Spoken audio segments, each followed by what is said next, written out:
Hello, ladies and gentlemen. It's Chess Show on Pod TV. My name is Sasha Star, and today we have our regular Professor Ken Regan with a lot of to say for recent games being played.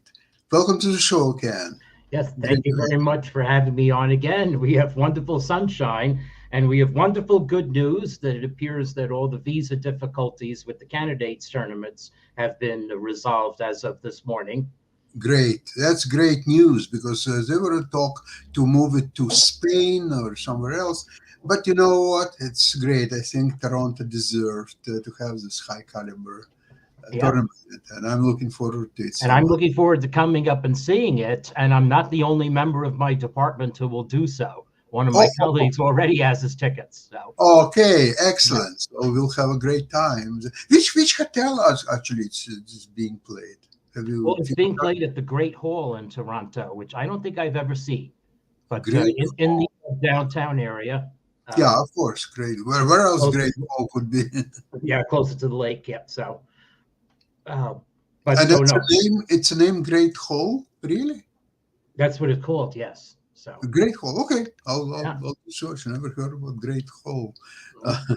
Okay, that's very interesting. Okay, Ken, what interesting game really fascinates you? Yeah. So I have been following the Prague Masters and Challengers and Futures. Okay, three Hmm. very interesting round robin tournaments, as well as the Open they have there, annual festival in Prague. Um, the Futures is especially interesting because the players are all very young, teen or preteen. But we'll go to the Masters where Norbek Abdusattorov had maybe the first really signature triumph of his career, winning the tournament with a round to spare by 1.5 points. And Incredible.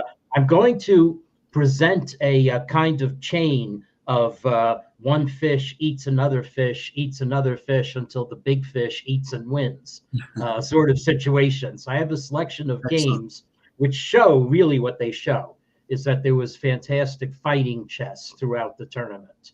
And that was said to me in person, actually. Okay, so let me share my screen, and I'm going to do this with the arena um, uh, widget. So I have Abdusadorov, okay, so playing Pragdananda, one of the young talents that we're going to see at the candidates. So this is a case where Black pulls through, and this with classical Rui Lopez. My goodness, this opening is not extinct. Well, Black is about to veer off the classical Rui uh, lines, and now we're already in reasonably original territory. Black is going to fianchetto the bishop. Black is making sure that now if White captures on c6, it will not double the pawns. Um, Now, usually White plays to be very aggressive in the center against this. Well, I take my mind. I misspoke. Wow, Black is not going to fianchetto the bishop. Black is not going to make sure that White cannot double the pawns by taking on c6. Now we really are playing new stuff.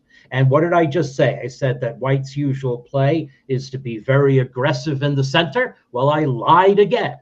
It is Black who is going to be aggressive in the center. My goodness, we're leaving weak squares all over the place, though. E5, well, I guess the knight on G6 guards E5, but wow, okay. So this is just an example of the way people are reinventing chess nowadays. Okay. All right, let's see what surprises can happen in the rest of the game. All right. So next part of the game, I mean, Black obviously is going to retreat the queen to d6, which is an excellent square for the queen because White can't attack it with knight c3, b5 as it usually happened, and the queen supports the center. Black wasn't going to bring out the bishop to c5 anyway because the way White's pawns are. So that would be a nice circumspect defensive move to play rather like the center counter. And there we see Black has played his queen to d6. Oh no, wait. That's not D6, that's D3. I've got the board Absolutely. turned around wrong. Okay, well, so we're going to do that, and we're going to put the make the queen vulnerable. Well, that's a thorn in White's side. Okay, so white plays bishop c2 to drive out the queen, and now black plays queen d6. Okay, I didn't completely lie that time. It's just that black wanted to get white's bishop to c2 instead of being on b3. All right, so now the game actually travels fairly sane courses from here on. Okay, so now the okay, so black now just doubles, and one good thing for black is that black has enough guard over the center squares e5 and d5, okay, to be able to play calmly like this. And technically, black is actually ahead in development, so this isn't as dangerous as it might look for black's king to be opposite the rook on a file that can be opened. Okay, so black now resolves a little bit of tension there and is able to do so because black can castle to safety, and there we are. I'm not putting on the computer, but as far as I could see, black actually has a quite solid, quite reasonable position, and white suffers from the inability to develop the knight in a natural way, except that it can come to e4. Okay, so maybe white would rather play it to c3 and reserve going to e4 as an option, but as it is, white now plays the knight to e2 and has e4 and f3 as options. Okay, but that gives black a little time to strike. And again, black is overprotecting very well. So knight e4 in this position does not win the c pawn, because when black's queen goes back, the queen and bishop will be guarding it. Okay, so now black plays queen c7. Now knight e4 is not with tempo. Okay, so now normal middle game position, and white did catch up in development. Black used it to use the tempo to get a little more space in the center with c5. Okay, so now white attacks. Whether this is an attack really depends on whether white can push the f pawn. Otherwise, black's knight on g6 is a really solid defender, and white isn't close to getting the knight to g5 yet. The square is covered anyway. Okay, so white plays g3, possibly prefatory toward expanding the center. It's also probably most important, limiting black's knight on g6. And now, Ken, white is lacking space. Black controls much more space than white. correct. I think that this kind of spells future danger. Yeah, maybe you are tempting me to put on this very ancient engine, Toga, of Thomas Gatch from a long time ago. And that just, okay, so this still evaluates the position as slightly better for white. Well, okay, now maybe you'll tempt me to get a more modern engine and see what it says. So let's let's see what version of Stockfish I have on here. This is my alternate one here. Okay, so let's get Commodore 14. Oh, okay. Oh no, I don't have the link. Yep. Let's leave it alone. Actually. Okay. Okay. I had to reorganize my PC, so I don't necessarily have everything to hand. Okay, so white expands like this. This was not the move that Toga wanted to play. Toga wanted to play a4. So now what does Toga think? Still slight edge for white. All right, so white expands. As said, black again is watching over the f5 square, which is the one thing that white could conceivably do damage. Now maybe in these last two moves, white has equalized the impression of black having a lot more space. And now white plays a4. Okay. Okay. So now black contests the center. White captures. White's bishop goes back to g2. Okay. Now black is content to get rid of white's try to get rid of white's squared bishop. And this now having black's bishop on h3 and white's bishop on h1, that's a definite gain for black. Yes. So b4, c4, white decides to try to block the queen side and expose c5 as a potential weakness. And control on d5 square, Yeah. possibly. Right. So now we definitely reach the calculating part of the game. Okay, white cannot capture on c5 because white's knight on d2, which has not found a good square. Whatever white was doing white didn't take time to activate the knight by playing it to f3 or e4. And now it's going to take white a longer time to do that. So So why white, not play now knight e4? yeah, that's actually maybe a reasonable move. White decided to get very active instead. Okay, so let's actually see what happens if that's played. Okay. So that actually, the engine likes it.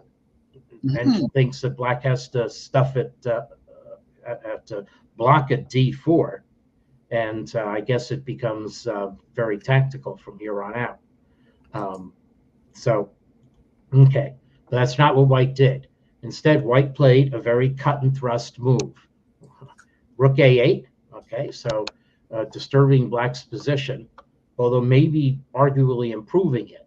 The one thing is that now black's c pawn is indefensible. Okay, so now white plays knight e4. So white must have judged that it would be better to do this exchange and then just have overwhelming force against the c4 square. But now here comes black's counterplay against the c4 pawn. And okay, we equalize that. And it looks like white would want to play knight takes f6 check and double black's pawns and gain the two bishops. And black's knight really does not have any prospects. And let's see what the engine thinks of that move. The engine likes knight takes f6 check quite a lot. So it says that white should be strongly ahead. So what happens instead must be credited as temptation. Now, this does have the clock times. I don't know if those how accurately recorded those clock times are. They must be. It's a digital board. So white had 10 minutes here, on the so, and the clock only took a minute on the next move. So anyway, white goes fishing with knight d6 instead, hoping perhaps to dislodge black's defense of the pawn on b4, which will give white an extra pawn on the queen side. But you really have to calculate this sort of thing accurately. And I have to say, following it up with bishop f3 just does not impress. It's also possible that white saw ghosts on the back rank with black's bishop on h3 taking the flight away from the king. So now let's see what the engine thinks of the game. And the engine thinks white still has a tiny edge, but really white has missed a chance. Okay, bishop h5, still pressuring. Now we repeat, but white decides not to repeat moves. So Avdesattorov, is adamant, still going for the win. But my goodness, so this is definitely a mistake. This is, I remember this being commented on. This was just a terrible blunder. Okay, so black waiting for the chance, rook e2, terrible blunder, and can't really say in time pressure. Well, white played it with 3 minutes 49 seconds left, and now white is, so if white captures on d6, black plays queen d1 check, and queen takes d6, and the terrible back rank has come through. Okay, so now this, on the other hand, is a definite star move. Okay, so bishop d4, dragging white's queen away from f3, and now the latent weakness on the light squares has come back to haunt white. And now white defends, but black has actually achieved a better version of the with the white bishop on f3 also off. You can judge that this is a better version of the two pieces for a rook exchange. Let's see. So the engine now sees very correctly that that black has a very, very strong, very definite advantage. That need not be the case. There are cases where you're down two pieces for a rook and you can defend because your position is fairly solid. So, for instance, if you move white's pawns back to g2 and f3 and stick black's bishop on e6, then white might be able to defend. The pawn on b2 is not easy to attack. It's not on the color of black's bishop. Black would have to get queen and knight on it, but queen and knight would expose black's king to potential counterplay because black isn't guarding the back rank with the rook. But with these holes in the position, it now proves just too much for white. So even though the players have received 30 extra minutes at turn 40, this is sort of position where it can fall apart for white, even in slow chess. Because of the weaknesses of the white squares. Right. Horrible. Right. It's much harder for white to thread the tightrope in this kind of position. And very interestingly, Praggnanandhaa is already able to judge that we can actually give up our trump of attacking white's king and get rid of the queens. And now the fact that the pawn is on b3 is going to be able to for black to tie white down and then infiltrate. Okay. Right. So now black just needs to resolve things a bit. But here we go. Now with the bishop on c2 guarding the pawn, white cannot defend the b pawn with the rook ever again. And so now black comes in, and black is going to play knight d1, knight takes b2, and there's absolutely nothing white can do about it. So, unfortunate blunder. Definitely a fighting game, I have to say. This is a new brand of chess. You can play the first 8 moves that creatively. I mean, maybe it's booked, maybe it's been done before. I didn't open this with ChessBase. I probably should actually. So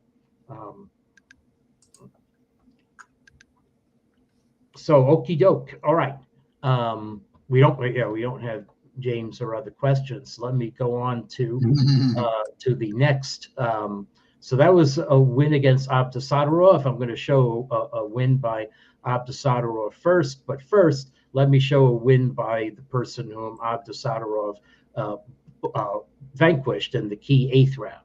So this is Parham Maghsoodloo. Okay, so playing against Vidit, another one of the stars whom we will see, and so this time it'll be good for white. And okay, so now, I mean, Reti opening with the double fianchetto. Yep, very nice positional play. Black establishes a force in the center, questions the classic hypermodern question of whether white can expose the d4 pawn in particular as a weakness and expand. White can also expand on the queen side where there are 3 pawns against 2, and here they come. White has e4 very well covered, although black will try, and now the fireworks start. Okay, so black can't take on d3, has to move the bishop, and now white gains space on the queen side and guards d3. Okay, queen c2, queen d7. Okay, building up. But when I say fireworks, you have to allow for the possibility that black may actually play e4 in one of these positions. And in fact, briefly, the computer thought that that was black's best move. So this old chess program, which I have because it's more classically evaluating, it's not relying on huge look ahead for its determinations, tells you that black is actually fine here. Okay, and that the move black played, bishop g4, is certainly a move to consider. But while we're at it, what would it think of e4 in this position? Okay, so it does say that white playing knight takes d4, and then being able to pin on the d file with e4 is an advantage for white. Okay, so tactically has to be looked at. Anyway, bishop g4, very natural move.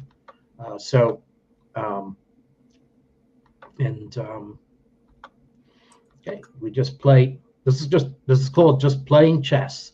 Okay, so white has achieved maximum influence over the e file, but black has moves too, and black is able again to get rid of the light squared bishop. So now it's a question of whether black can take advantage of the missing light squared bishop, and the answer is really not. Here we have a case where white's knight on d2 is really a pillar of strength. It's preventing e4. It's guarding 2 knights are guarding f3, and the pawns at f2 and g3 prevent black's knight from coming in. Although you do have to worry about knight f4 check, which is a possible move, because then g takes f4, white's knight on h4 would hang. So we take care of that by moving the knight to f3. And now white has good squares. On the other hand, black's weakness is the light squares. Black's bishop on c7, if black cannot free it by getting the e4 move in, then this is going to be a real weakness. Now, the amazing fact actually is that this position actually collapses for black. Let's see if, so the engine doesn't say that there's any hint of why black should collapse in this position, okay? The engine, though, wants black to play a move that normally we think of as very weird. Rook f8, overprotecting f7, taking something off the e file. So maybe when the engine's recommending a weird move, it's actually an indication that there's latent danger in the position. So black plays knight takes f6. But Ken, on the previous move, when you suggested rook f8, I think rook f8 was defending from all kind of tricks. Bishop takes d4, and then there is a weakness on. Yes. So it's getting the rook off the e file. That's right. Thank yeah, you. Yes, that's what's the problem. That is definitely the problem. You're right, and that's something that black addressed a different way by retreating the knight off d5. Makes sense. Yeah. So now e8 is guarded. And the move knight on f6 is potentially aggressive. Okay, all right. So that's the point of rook f8. That makes sense. All right. So this is now. So the mystery here is why does black collapse? So this actually, now I should have covered up the moves. Okay. So this is a real mystery position. What is the latent weakness in black's position? Okay. You know what? F5 square. You cannot play G5 because knight F5, and then what? So this is a permanent problem of black's position. You cannot. That is true. Yep. But there's another funny problem on black's position, which is what makes this a great illustrative game, and it's not a problem you might ever perceive here. Name black's most vulnerable piece. So I should actually say that there was another point to knight f6 that I didn't realize was an issue so readily. G4. So, yes, black's queen is black's queen does not have heir in this position. Okay, so that is another reason for the knight move. And in fact, I'm going to go back and take a look at this. Actually, so let me just take a look at this about, okay, so g4 is not a problem because black does have h6. So the real problem is that when black played h6 to stop a white piece from coming to g5, black actually created a mausoleum for his own queen. And that is the rationale behind white's very surprising occupation of the center with the rook. Okay. So black captures, but now there's actually no defense to g4. You can't make heir by moving the f pawn because it's pinned. Yeah. So now the chess program realizes that white is completely winning. Okay, and white was completely winning already from the rook e4 move. Okay, so it turns out that h6 was an innocent-looking, terrible blunder for black. Okay, so anyway, so now black played g5 in desperation, g4, give up the queen, and then give up the game. That's messy. Okay, so that but you know, definitely you have to keep watch and sight over the whole board. Yeah. Okay. All right, I have one more game to show. We have time. Okay, let's do quickly. Yes. Okay. Yep. So this is the game now by the winner, Abdusatorov, beating Magsudlu in a definitely up and down game. Okay, so I'll keep the engine off for it so we can appreciate this. it's okay.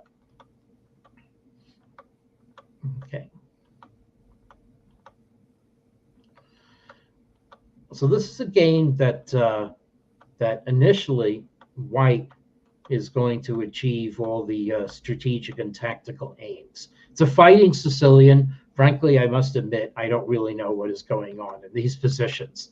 So I'm just going to play through the moves until we get to the really interesting part.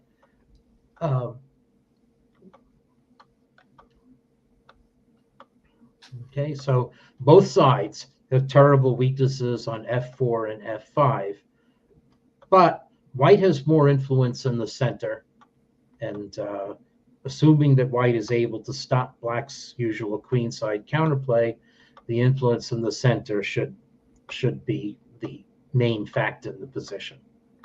Okay. So, okay.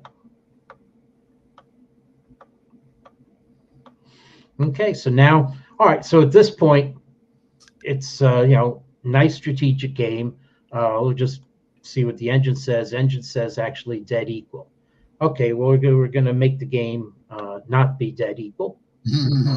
Okay, so, well, again, notice at this point here, I think white is getting a serious initiative on black's queen side.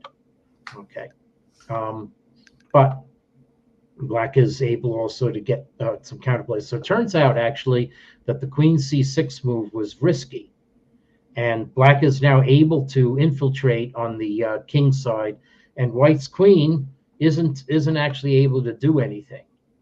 So, okay. So now here's the interesting critical juncture of the game. White decides to go for a risky queen sacrifice, but white is already in some trouble in this position. Yeah, it's almost forced to fight. It's almost forced. So now the question is, can black really stop? Does black have white's c pawn sufficiently under a lock and key? And can black infiltrate this position, or can white set up, maybe not strictly speaking, a fortress, but something where white can permanently hold black at bay? Okay, so it turns out that black plays this very well for some time in the game, but now here is black's crucial misjudgment. Okay, so black judges that I'm able to win the exchange, and whether black thought of it as a defensive resource or not, it turns out to be a little bit misconstrued. Instead, actually, black is winning by playing the queen into the position, and the knight is able to guard c7, and white has trouble with black's queen oozing into the position. So knight takes d4, unfortunately, allows white to get the white's dog loose, and although it looks like black's queen and knight ought to be able to communicate on an attack, in fact, this is misjudged. Okay, I mean, it really does look like, prying open the white queen side, that this is a strong attack. But in fact, if we let the all-knowing engine, okay, the all-knowing engine says that, no, it does not say that that black is doing well. That black should get no more than a draw from it, from winning the exchange. But now here is the crucial miscalculation. Okay, so now at this point, black is clearly looking for a perpetual check. There are two checks, queen a5 check and queen c1 check.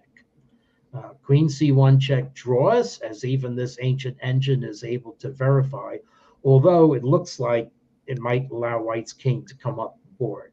Queen a5 check blocks the king from coming up the board, but already the engine not showing 0.00. Let's see, queen a6. Let's see. Now, supposedly, now analysis I've seen on ChessBase said that white was winning already here. So this is interesting.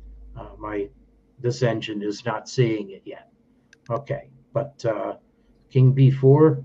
Okay, still doesn't see that this is winning. Queen b7 check, bishop b5. Okay, so this position now is winning for white. Okay, so this is a case of my engine not seeing it. Um, so it just this engine's not looking far enough ahead to see how white is going to be able to reorganize the pieces. But well, now it's clear.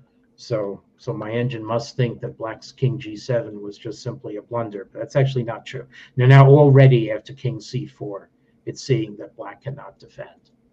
And so if we back up the hash on the machine, okay. So what the engine says is that black should have busted out with f5. Now maybe the engine is right, and maybe the analysis I saw on ChessBase is not right here, because this looks suicidal, giving white another pass pawn.